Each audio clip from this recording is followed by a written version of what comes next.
Good morning. Thank you so much for that kind introduction, April. And thank you to Dr. Jolivet for his really powerful message. I know his words resonated with me immensely this morning. So it's just a wonderful way to kick off Friday, the day before Halloween.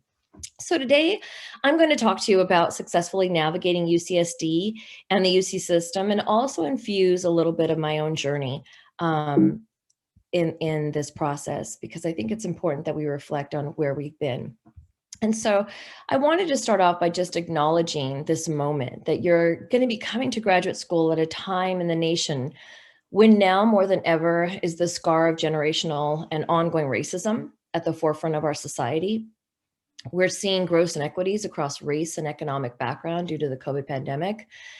And still, I want you to have hope, as others have said this morning, my colleagues, Dr. Roxworthy and Jolivet, that you will thrive here at UCSD and that you represent the hope of your families, your generation, and our society. You're going to help us heal from this painful historic moment in who you become and in how you navigate this journey.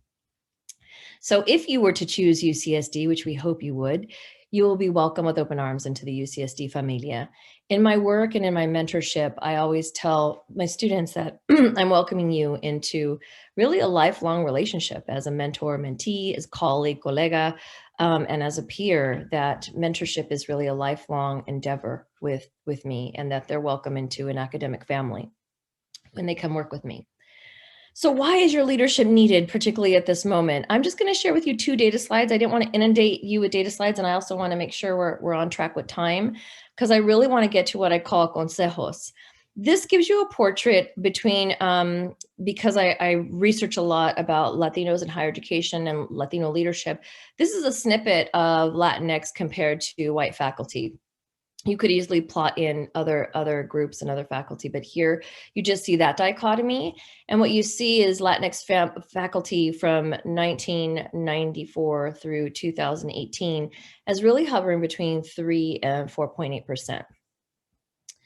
And how did that start, right? How does that start? How does that pipeline kind of start and persist? And it's really always been that way in the UC system. So this is why you're needed in the system. In terms of the graduate student population, Latinx graduate students constituted 10% of graduate students enrolled in the UC system. And we know of those that are in graduate school, they may choose to not join academia. And so there's going to be consistent drop off, as there is throughout the pipeline.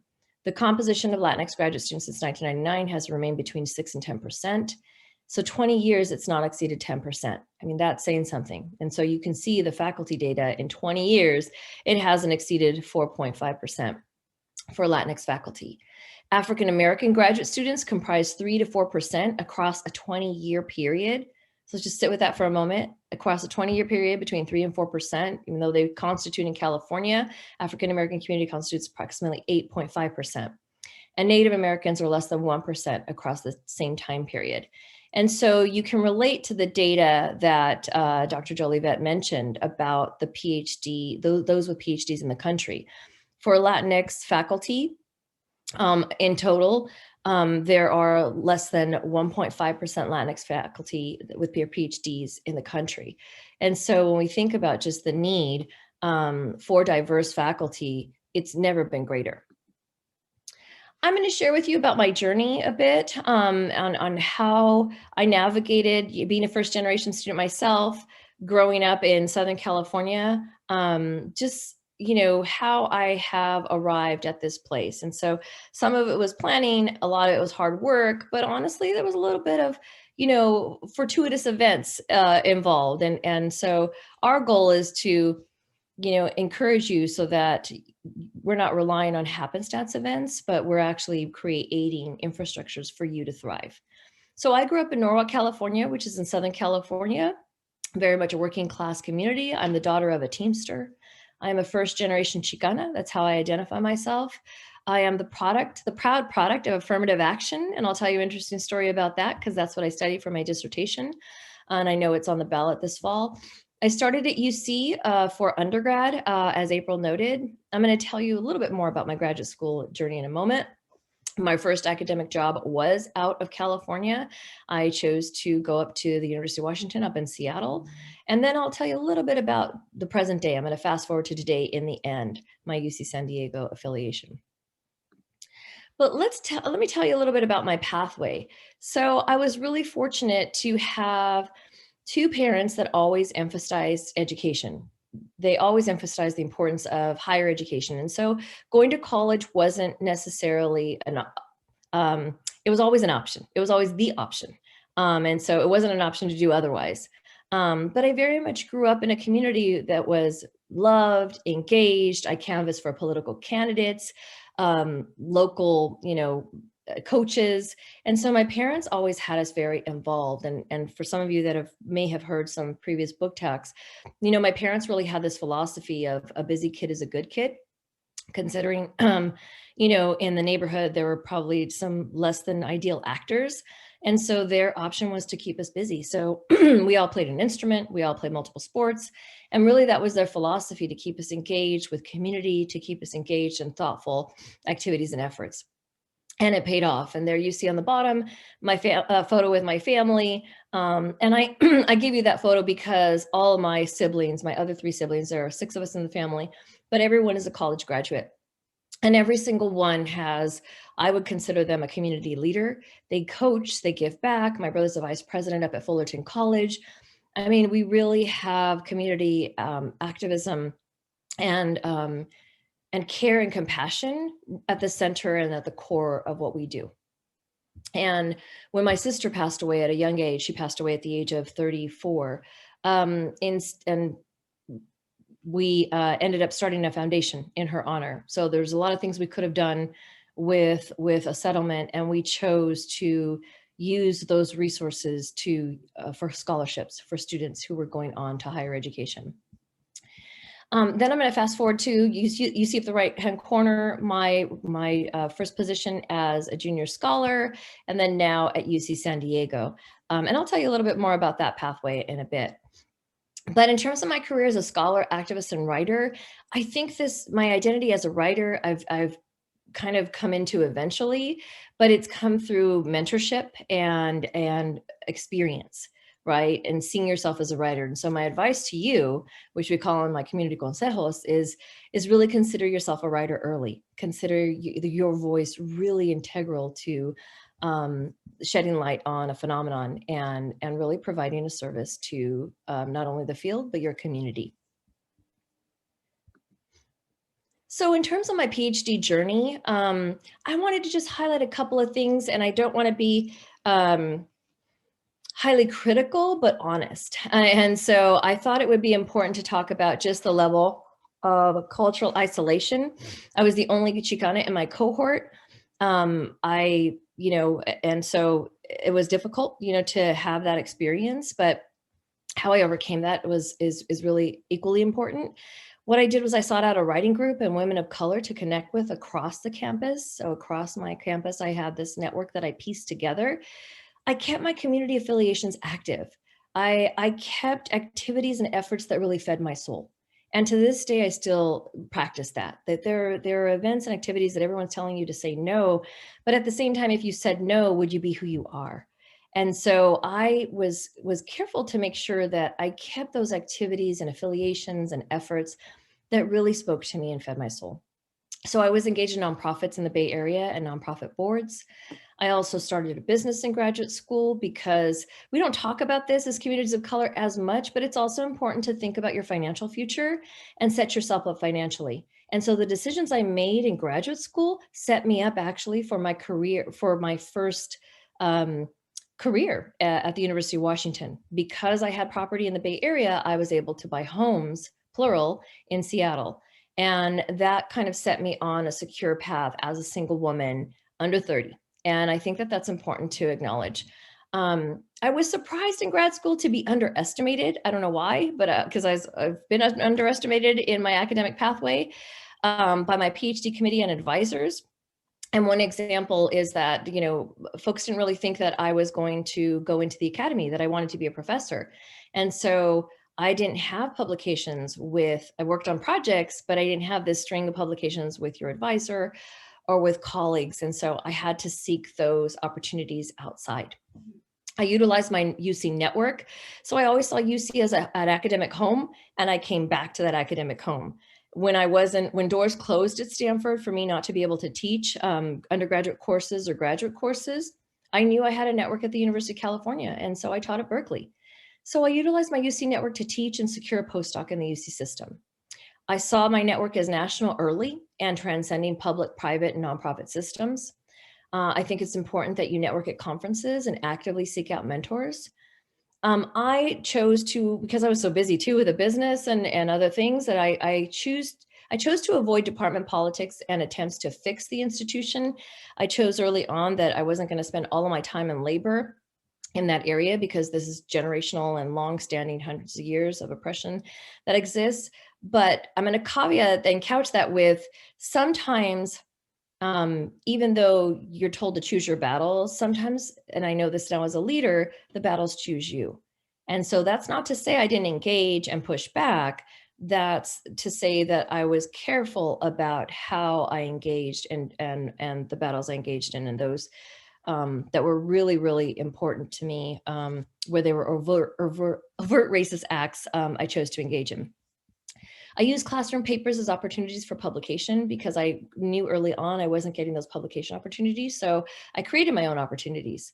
And then I learned to recognize and stay away from those individuals that were the haters, as well as recognize those committed to social justice who would be lifelong colleagues. One of my greatest mentors and now friends, she's like a tia to me, which is an aunt. She gave me some wonderful advice about, wherever you are, you can write your way out of anywhere. And so it was really important advice to think about, okay, how do I engage and collaborate with individuals? I also want to leave you with some consejos to be on time, because in my community, you'll find that elders always give you advice and what we call consejos. And they've really served me well throughout my career. And you can choose to take or leave some of them, but I think that these are those, as I reflect back on my experience, that have been important to me.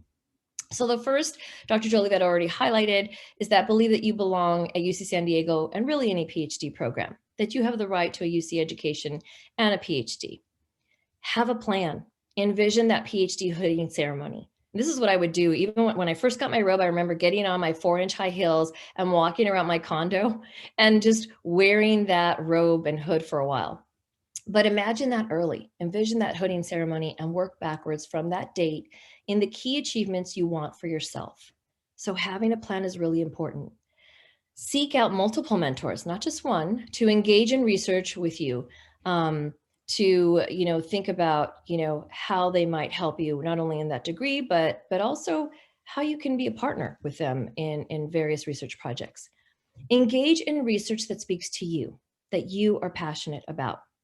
I remember being told that my topic on the effects of Proposition 209 on emissions in California, I remember being told by my committee members that that's a dead topic, that affirmative action is dead because Prop 209 had passed, and that wasn't a good PhD topic, dissertation topic.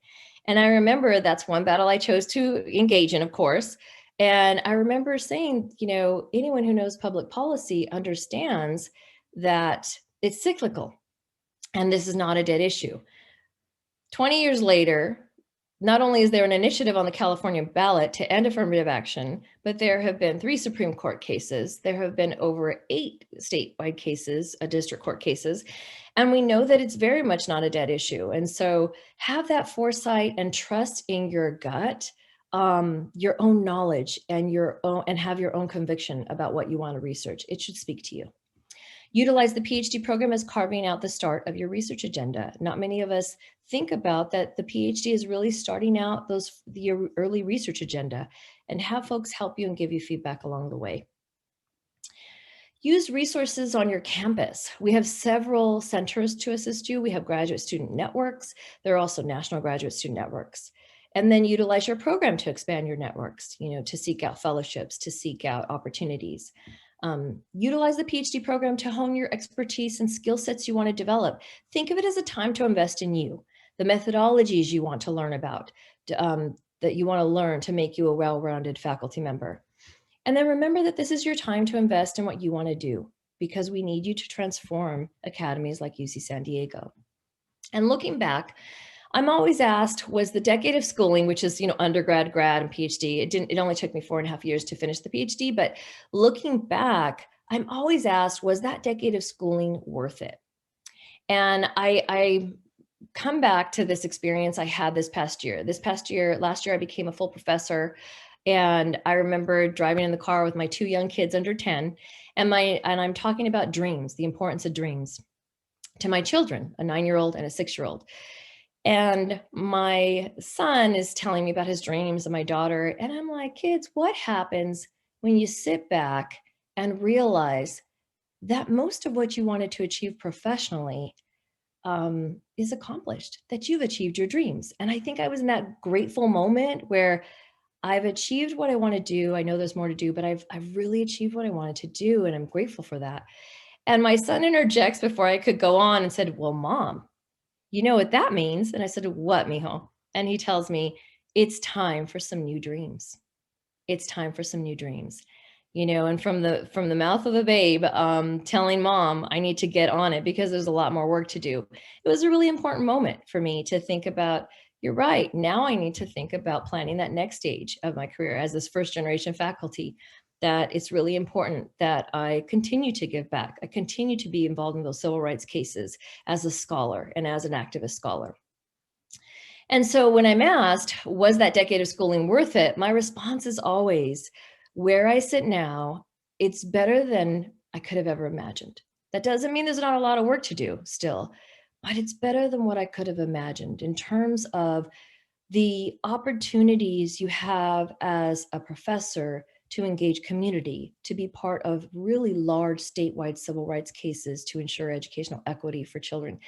That's as much hard work as it is a privilege to advocate for communities of color, right? The case I've engaged in New Mexico, advocating on behalf of Latinx and Native American students, that's a privilege. And so it's utilizing this pathway to give back in a way that might have a lasting impact for the next 2 decades. And so that's the way I'm telling you about it. It's being better than I could have ever imagined, that your reach might be further than you ever imagined. And so finally, I want to end on the note that Dr. Jolivet and Dr. Roxworthy touched on, and that is that we need you to be somewhere, right? Of course, we want you in UC. Of course, we want you to be at Triton, and we want you to be at UC San Diego. But what matters most to scholars like myself and to scholars of color and those you will meet today is that you will seek your doctorate somewhere, is that you will choose to be part of a cadre of thought leaders for your generation and of your generation. We would be honored and ready to welcome you if you choose UCSD and to join the Triton Familia. But know that we are here to support you regardless along that journey. Thank you so much. Buenos dias, and enjoy the rest of your day.